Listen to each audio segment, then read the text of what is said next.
नमस्कार साथियों। फिर से एक बार हम आपके समक्ष हाजिर हैं एक और नया टॉपिक लेके। और इस बार हम बहुत ही ज़्यादा इम्पोर्टेंट टॉपिक करने जा रहे हैं जो हमारे पॉलिटी से रिलेटेड है, जो कि है प्रेम्बल के बारे में। प्रेम्बल यानी उद्देशिका के बारे में। तो उद्देशिका के बारे में हम लोग देखेंगे और जानेंगे कि क्यों और कैसे हमारे संविधान में उद्देशिका आया और कहाँ से आया, कौन कौन सी बातें इसमें जुड़ी और उसका इम्पोर्टेंस क्या है आज के दिनों में, हमारे संविधान में इसको क्यों लागू किया गया, क्या यह संविधान का पार्ट है कि नहीं, इससे कैसे क्वेश्चंस बनते हैं, वो सारे कुछ आज हम लोग डिस्कस करेंगे। हर एक कीवर्ड का इसमें हम लोग मतलब देखेंगे। इंग्लिश के साथ साथ आपको हिंदी में भी यहाँ पे भारतीय संविधान की प्रस्तावना दी हुई है। हम लोग पूरे लाइन बाय लाइन सबको पढ़ेंगे, हर एक वर्ड का मतलब जानेंगे और देखेंगे कि हमारे संविधान में इसका क्या महत्व है। तो आइए शुरू करते हैं। तो पहले मैं इंग्लिश वाला पढ़ता हूँ, फिर मैं हिंदी वाला पढ़ूंगा, ताकि दोनों तरफ के बच्चों को समझ आए, जो इंग्लिश में तैयारी करते हैं उनके लिए भी और जो हिंदी में तैयारी करते हैं उनके लिए भी। तो आइए शुरू करते हैं प्रेम्बल। तो प्रेम्बल क्या कह रहा है? कह रहे हैं we the people of India having solemnly resolved to constitute India into a sovereign.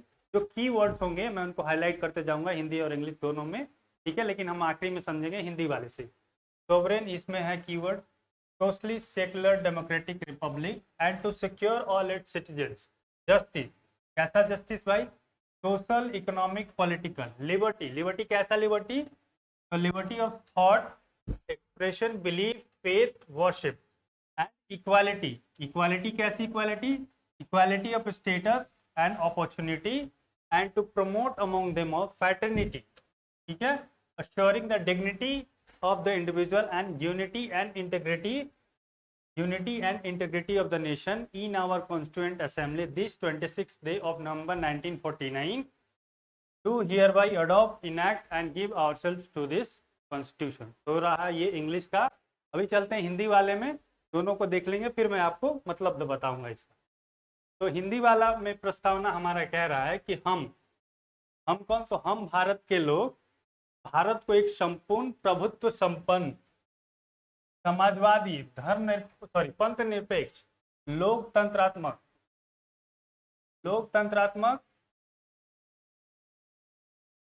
गणराज्य बनाने के लिए और उसके समस्त नागरिकों को सामाजिक, आर्थिक और राजनीतिक न्याय, विचार, अभिव्यक्ति, विश्वास, धर्म में उपासना की स्वतंत्रता, प्रतिष्ठा और अवसर की समता प्राप्त कराने के लिए तथा उन सब में व्यक्ति की गरिमा और राष्ट्र की एकता और अखंडता सुनिश्चित करने वाली बंधुता बढ़ाने के लिए दृढ़ संकल्प होकर अपनी इस संविधान सभा में आज दिनांक 26 नवंबर 1949 ईस्वी, और ये यहाँ पे हिंदी जो हमारा कैलेंडर चलता है विक्रम संपत के अनुसार संवत 2006 विक्रमी, वो एतद द्वारा इस संविधान को अंगीकृत, अधिनियमित और आत्मार्पित करते हैं। तो इसका मतलब क्या है? सबसे पहले समझते हैं कि ये जो हमारा प्रियम्बल है, यानी कि जो प्रस्तावना है, ये हमारे संविधान में आया कैसे। तो साथियों, जब हमने 2-3 दिन पहले एक वीडियो की थी, उसमें हमने बताया था कि पंडित जवाहरलाल नेहरू ने क्या किया था, एक ऑब्जेक्टिव रेजोल्यूशन पास किया था 1929 के इंडियन कांग्रेस वाले, जो हर साल एक सेशन होता था उसमें। तो उसी समय जब पंडित जवाहरलाल नेहरू ने इसकी संकल्पना की थी, इसकी व्याख्या की थी, और उन्होंने बताया था कि जब भी कभी हमारे भारत का संविधान बनेगा तो इस चीज को हम लोग लागू करेंगे। और ये चीज आई कहाँ से? तो सबसे पहले प्रियम्बल का जो प्रस्तावना की जो बात है वो यूएसए से लिया गया था। कल हमने शायद कल या परसों एक वीडियो किया था, उसमें हमने बताया था कि प्रस्तावना हमने कहाँ से लिया है, तो यूनाइटेड स्टेट्स ऑफ अमेरिका से लिया है। तो ये तो हो गया बैकग्राउंड की बात, कहाँ से आई प्रस्तावना, बना कैसे, कहाँ से लिया गया। अभी देखते हैं इसमें है क्या, कौन कौन से बात। तो यहाँ पे कह रहे हैं हम भारत के लोग। तो जो हमारा संविधान है, सबसे पहले तो ये जो प्रस्तावना है ये क्या दर्शाता है कि हमारे संविधान की फिलॉसफी क्या होगी। बस यही पढ़ने मात्र से हमको पता चल जाएगा कि हमारे आगे का संविधान कैसे होने वाला, कौन कौन सी की चीजें जिसपे फोकस करता है हमारे संविधान। तो आपने देखा होगा कोई बहुत सारे कीवर्ड्स हैं यहाँ पे। तो हमारे संविधान की जो पूरी फिलॉसफी है वो पूरी की पूरी ये प्रस्तावना में इंक्लूडेड है, ठीक है। तो हमारा जो संविधान है उसका सोर्स क्या है, किससे वो प्रेरणा लेता है? तो प्रेरणा लेता है भारत के लोगों से। तो ये क्वेश्चन पूछा जा चुका है कि भारत का संविधान किससे प्रेरित है, ठीक है। तो किससे प्रेरित है? तो हम भारत के लोगों से, ये लोगों द्वारा, भारत के सिटीजन्स द्वारा ही प्रेरित है। पहली बात। आगे कह रहे भारत को कैसा राज्य बनाना है। राज्य देखिए, पहले के जमाने में क्या होता है ना कि राज्य equal to state, state equal to what, country. अभी तो होता है कि कंट्री होता है और उसके छोटे छोटे स्टेट होते हैं। पॉलिटी के टर्म में स्टेट क्या होता है, एक देश होता है, ठीक है, उसको राज्य बोलते हैं। तो भारत को एक संपूर्ण प्रभुत्व संपन्न समाजवादी पंथ निरपेक्ष, समाजवादी का मतलब क्या है, सोशलिस्ट जिसको इंग्लिश में कहते हैं। देखिए इंग्लिश वाले इधर देख भी सकते हैं, सोशलिस्ट। सोशलिस्ट के पहले क्या है, सोवरेन। तो सोवरेन का हिंदी यहाँ पे क्या था, जो प्रभुत्व संपन्न है ना। सोवरेन का मतलब ऐसा राज्य, ऐसा देश जिसपे किसी और देश की हुकूमत ना चलती हो, इंडिया अपने डिसीजन खुद से लेता हो, किसी और देश का प्रेशर ना हो इस पे, ठीक है। तो वो हो गया क्या, वो प्रभुत्व संपन्न। समाजवादी का मतलब हो गया क्या, समाजवादी का मतलब हो गया सोशलिस्ट। मिक्स्ड इकोनॉमी की बात आपने सुनी होगी, यहाँ पे प्राइवेट सेक्टर भी काम करता है और पब्लिक सेक्टर भी काम करता है। पब्लिक सेक्टर मतलब वैसा सेक्टर जिसपे सरकार का कंट्रोल है, और प्राइवेट में प्राइवेट इंडिविजुअल्स का। और एक तो नया मॉडल आ गया पीपीपी, पब्लिक प्राइवेट पार्टनरशिप, जिसमें सरकार और प्राइवेट सेक्टर मिलकर काम करती है। तो ये तो हो गया प्रभुत्व संपन्न। समाजवादी का मतलब आप समझ ही गए। पंथ निरपेक्ष, पंथ निरपेक्ष का इंग्लिश देखिए कितना सुंदर है। पंथ निरपेक्ष का सेक्युलर, सेक्युलर का मतलब क्या है, आजकल आप बहुत सारा डिबेट उबेट में देखते होंगे। सेक्युलर का मतलब क्या है कि राज किसी भी धर्म को नीचा या ऊपर नहीं देखेगा, सारे धर्मों को समान देखेगा, ठीक है। किसी के धर्म के नाम पे, जाति के नाम पे किसी को आगे नहीं बढ़ाएगा और पीछे नहीं करेगा, ठीक है। सबको इक्वल आई से देखेगा, मतलब सबको समान नजर से देखेगा। तो वो हो गया पंथ निरपेक्ष का मतलब, ठीक है। आगे है लोकतंत्रात्मक। इसको मुझे नहीं लगता इसको एक्सप्लेन करने की जरूरत पड़ेगी। लोकतंत्रात्मक मतलब डेमोक्रेटिक। इंडिया जो डेमोक्रेटिक कंट्री सबको पता है, जिसमें हम अपनी सरकार खुद से चुनते हैं। एक बड़ा फेमस कहावत है इंग्लिश में कि डेमोक्रेसी का मतलब होता है we the people, for the people and by the people, ठीक है। तो आगे बढ़ते हैं लोकतंत्रात्मक के बाद, जिसमें वोट देने का अधिकार और सरकार चुन के बने, वही है डेमोक्रेसी, और कुछ ज्यादा नहीं। गणराज्य बनाने के लिए और उसके समस्त नागरिकों को, तो एक गणराज्य तो बना दिया हमने, और उसमें क्या देखिए, उसके समस्त नागरिकों को, किसके समस्त, भारत के समस्त नागरिकों को, ठीक है। तो भारत के समस्त नागरिकों को क्या देना है, सामाजिक, आर्थिक और राजनीतिक न्याय देना है। कैसा न्याय देना है, वैसा न्याय जो सामाजिक हो, मतलब जिसमें समाज में भेदभाव ना हो। ये नहीं कि अपर कास्ट को ज्यादा प्रेफरेंस, लोअर कास्ट को कम प्रेफरेंस, या वाइस वर्सा, जो भी आप कह सकते हैं। तो वैसी चीजें नहीं करनी। ये कौन नहीं करेगा, तो सरकार नहीं करेगी, ठीक है। तो सामाजिक न्याय देना है, आर्थिक न्याय देना है। जैसे हम लोग देखते हैं कि कोई भी फॉर्म निकलता है तो उसमें कोई डिस्क्रिमिनेशन नहीं होता है कि आप नहीं भर सकते, आप नहीं भर सकते। हाँ, थोड़े प्रेफरेंस दे दिया जाता है कि हाँ किसी बैकग्राउंड वाले कास्ट को कि हाँ आपको कम पैसे देने, आपको ज्यादा पैसे देने। लेकिन ऐसा कभी नहीं होता कि आप इस फॉर्म को अप्लाई नहीं कर सकते, आपको ये नौकरी नहीं दी जाएगी। तो वो है आर्थिक न्याय। आपके पास अपॉर्चुनिटीज होगी, आप अपने बिजनेसेस खोल सकते हैं, या जिस तरीके से चाहे उस तरीके से आप अपनी आर्थिक स्थिति को संभाल सकेंगे। तो सरकार उसमें भेदभाव नहीं करेगी। राजनीतिक न्याय, राजनीतिक का मतलब क्या, पॉलिटिकल राइट्स। पॉलिटिकल राइट्स में आपको वोट देने का अधिकार होगा, आपको इलेक्शन में खड़े होने का अधिकार होगा, आप चाहे तो प्रधानमंत्री भी बन सकते हैं, राष्ट्रपति भी बन सकते हैं। तो उस चीजों में भेदभाव नहीं की जाएगी, स्टेट नहीं करेगा, मानी कि देश नहीं करेगा। तो वो राजनीतिक न्याय देगा। अभी क्या देगा राजनीतिक न्याय के बाद, विचार, अभिव्यक्ति, विश्वास, धर्म की उपासना। तो विचार क्या है कि लिबर्टी ऑफ थॉट, जिसको इंग्लिश में बोलते हैं, कि आप कुछ भी चीज सोच सकते हैं, कुछ भी चीज शेयर कर सकते हैं, कुछ भी चीज लिख सकते हैं। आप लोग देखते होंगे जो डिबेट्स में बोलते हैं freedom of speech and expression, ये वही चीज की बात कर रहा है कि आप कुछ भी बोल सकते हैं, कुछ भी सुन सकते हैं, कुछ भी बता सकते हैं। तो ये है अभिव्यक्ति की आजादी, ठीक है। विचार, अभिव्यक्ति की आजादी। विश्वास, आप किसी भी धर्म में विश्वास कर सकते हैं, ठीक है। धर्म वे उपासना, किसी भी धर्म और जाति को मान सकते, जाति तो नहीं, धर्म को मान सकते, ठीक है। जाति तो पर्सनल होती है, जिसको मानना है माने।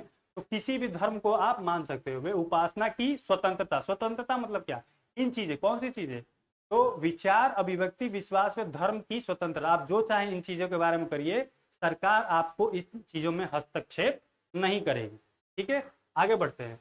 प्रतिष्ठा और अवसर की समता प्राप्त कराने के लिए तथा उन सब में व्यक्ति की गरिमा और राष्ट्र की एकता और अखंडता सुनिश्चित करने वाली बंधुता। अब यहाँ से देखते हैं, प्रतिष्ठा और अवसर की समता। तो हर एक इंडिविजुअल व्यक्ति का अपना एक रिस्पेक्ट होता है, तो वही प्रतिष्ठा के बारे में बात कर रहा है, ठीक है। आप किसी के रिस्पेक्ट को, किसी के प्रतिष्ठा को ठोस नहीं पहुंचा सकते, ठीक है। और आगे कह रहा है कि अवसर की समता, जो हमने इक्वालिटी ऑफ अपॉर्चुनिटी की बात की थी, ये अवसर की समता उसी के बारे में बोलते कि सबको इक्वल अवसर दिया जाएगा, अपॉर्चुनिटी सबको समान रूप से दी जाएगी, ठीक है। समता प्राप्त करने के लिए तथा उन सब में व्यक्ति की गर्मी और राष्ट्रीय, तो इन सारी चीजों में क्या होनी चाहिए, हर एक व्यक्ति की गरिमा होनी चाहिए, उसकी गरिमा को ठेस नहीं पहुंचनी चाहिए, ठीक है। और साथ ही साथ व्यक्ति के बारे में तो बात कही ही गई है, राष्ट्र की एकता और अखंडता, ये बहुत बहुत ज्यादा महत्वपूर्ण है, राष्ट्र की एकता और अखंडता। तो राष्ट्र की एकता और अखंडता पे उस पर कोई भी ठेस नहीं आना चाहिए, उस पर कुछ भी उसको निगेटिव इम्पैक्ट नहीं करना चाहिए।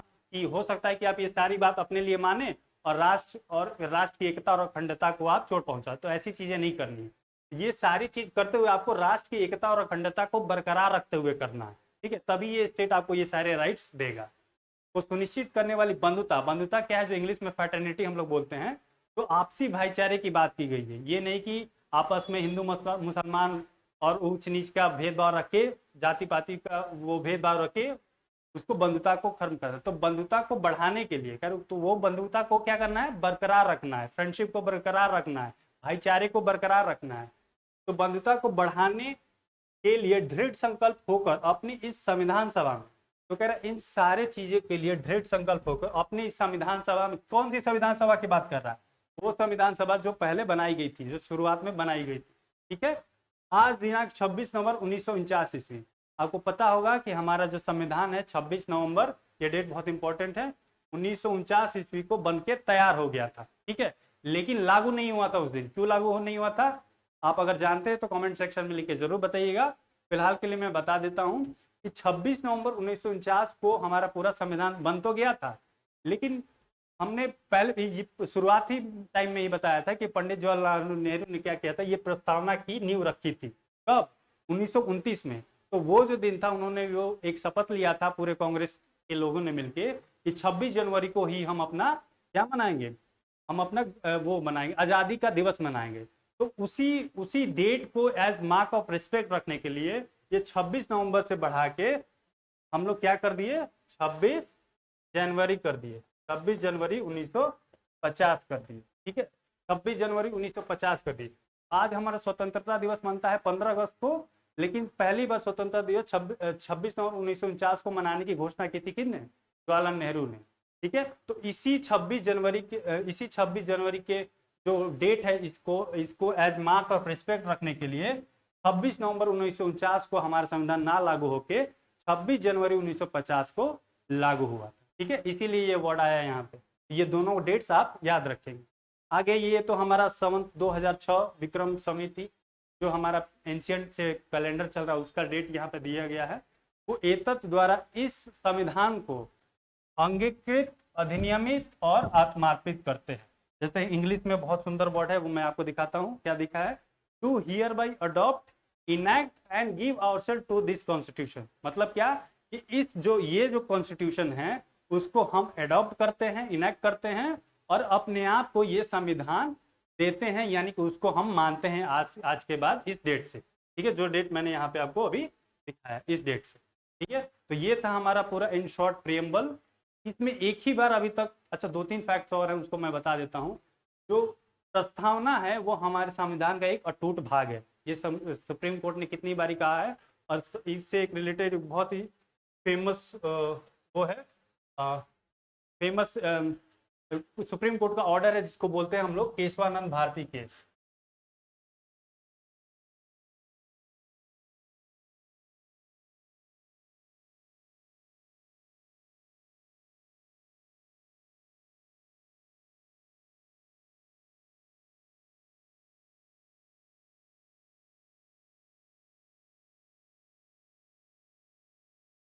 तो केशवानंद भारती केस इसमें बहुत इंपॉर्टेंट रोल प्ले करता है, जिसमें बताया गया था कि जो प्रेम्बल है, जो प्रस्तावना है, वो हमारे संविधान का एक अटूट भाग है। और ये केशवानंद भारती केस कब आया था, 1973 में आया था, जिसमें बताया गया था प्रस्तावना हमारे संविधान का एक हिस्सा है। और साथ ही साथ उसमें यह भी बताया गया था कि प्रस्तावना में चेंज तो किया जा सकता है, जिसको हम लोग अमेंडमेंट कहते हैं, ठीक है, लेकिन इसके जो मूलभूत इकाइयां हैं, जो बेसिक थिंग्स हैं, वो चीज नहीं की जा सकती। क्या बेसिक थिंग है, जैसे फ्रेटर्निटी है, इक्वालिटी है, लिबर्टी है, सोवरेन है, सोशलिस्ट है, सेक्युलर है, डेमोक्रेटिक है, रिपब्लिक है। तो हिंदी में भी आप लोग देख सकते हैं कि ये प्रभुत्व संपन्न, समाजवादी, पंथ निरपेक्ष, ठीक है, सामाजिक न्याय, आर्थिक न्याय, राजनीतिक, ये जो कीवर्ड्स हैं इसको चेंज नहीं किया जा सकता। यही केशवानंद भारती केस में भी बताया गया। और जो अभी तक एक ही मात्र संशोधन हुआ था हमारे प्रेमबल में, जो कि हुआ था कब, 42nd अमेंडमेंट, मतलब 42वां संविधान संशोधन में हुआ था। सीएए का मतलब है कॉन्स्टिट्यूशन अमेंडमेंट एक्ट, ठीक है, शॉर्ट फॉर्म में लिख दिया हमने, कॉन्स्टिट्यूशनल अमेंडमेंट एक्ट 42वां संविधान संशोधन 1976 में, जो इमरजेंसी के टाइम इंदिरा गांधी की सरकार ने किया था, ठीक है। ये अभी तक का एकमात्र जो संशोधन है वही है जो 42nd कॉन्स्टिट्यूशनल अमेंडमेंट है 1976 में हुआ था। इसमें क्या किया गया था, 3 वर्ड्स को जोड़ा गया था। कौन कौन? तो इसमें जोड़ा गया था, देखिए इंग्लिश में मैं पहले बता देता हूं, इसमें जोड़ा गया था आपको सोशलिस्ट वर्ड को जोड़ा गया था और सेक्युलर वर्ड को जोड़ा गया था, और जो यूनिटी के साथ है, यूनिटी के साथ ये जो इंटीग्रिटी वर्ड है ये जोड़ा गया था। तो 3 वर्ड्स कौन कौन से जोड़े गए थे? सोशलिस्ट, सेक्युलर और इंटीग्रिटी। हिंदी में देख लेते हैं कौन से 3 वर्ड जोड़े गए थे। हिंदी में जोड़े गए थे समाजवादी, पंथ निरपेक्ष, समाजवादी, पंथ निरपेक्ष, और उसके साथ साथ एक तो जो ये अखंडता वर्ड है ये जोड़ा गया था। तो जो मैंने 3 ये वर्ड, अखंडता, समाजवादी और पंथ निरपेक्ष, यही 3 वर्ड हमारे संविधान संशोधन में जोड़ा गया था, प्रस्तावना में जो संशोधन हुआ था। इसी के साथ जो सारा फैक्ट्स और फिगर्स है प्रस्तावना के साथ वो समाप्त होता है, और हर एक कीवर्ड को मैंने अच्छे से डिस्क्राइब कर दिया गया है। इसके बाद भी अगर आपको डाउट रह जाता है तो कमेंट सेक्शन में लिख के जरूर बताइएगा, और आगे कौन सी टॉपिक्स पे वीडियो देखना चाहते हैं आप ये भी बताइएगा। तो इसी के साथ इस वीडियो को अंत करते हैं। आपका बहुत बहुत धन्यवाद। Thank you.